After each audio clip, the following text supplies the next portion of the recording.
Q news లో పనిచేయటకు senior video editors కావాలను సంప్రదించవలసిన నెంబర్లు 8688926084. బీసీ కులగణన చేయాల్సిందే. కులగణన చేస్తేనే తగిన న్యాయం.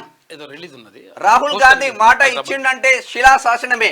గొంతెత్తిన ఎమ్మెల్సీ తీన్మార్ మల్లన్న నిన్న ఢిల్లీలో మండల్ దివా సెలబ్రేషన్స్. ఢిల్లీలో ఒకటేనా ఓబీసీ లీడర్లు పెద్ద మండల్ దివాస్. అసలు యాక్చువల్ గా బీపీ మండల్ ఆయన నిజంగా కూడా బీసీలకు రిజర్వేషన్లు ఉండాలి, తర్వాత బీసీలకు అన్యాయం జరుగుతూ ఉంది, వాళ్ళకు సంబంధించి 100% ఒక సమగ్రమైనటువంటి నివేదికను రూపొందించిండు.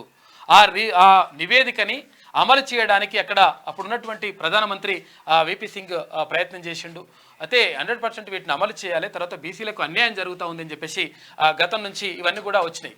అయితే తర్వాత ఇప్పుడు మొన్న ఎన్నికల ప్రచారంలో భాగంగా అయితే ఇక్కడ రాహుల్ గాంధీ అంటే కాంగ్రెస్ అగ్రనేత రాహుల్ గాంధీ కూడా రాష్ట్రానికి వచ్చిండు.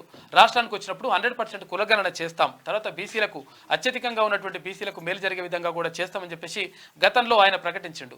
ఆ ప్రకటించిన విధంగా దాన్ని అమలు చేయాల్సినటువంటి బాధ్యత రాష్ట్ర ప్రభుత్వం పైన ఉంటుంది.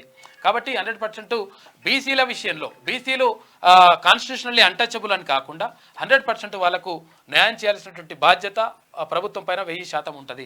కాబట్టి దీనిపైన ఆలోచించండి.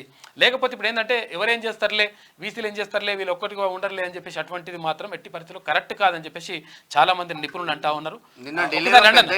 జరిగింది. దానికి సంబంధించి క్లియర్ గా తీర్మానం చెప్పిండు. ఏదైతే రాహుల్ గాంధీ మాట ఇచ్చిండో ఆ మాట ఇచ్చిన దాన్ని అమలు చేయాలని చెప్పేసి చెప్పిండు. కాబట్టి దానికి సంబంధించి మాట్లాడాల్సిన అవసరం ఉన్నది. క్యూ న్యూస్ లో పనిచేయటకు సీనియర్ వీడియో ఎడిటర్స్ కావాలను సంప్రదించవలసిన నెంబర్లు 8688926084.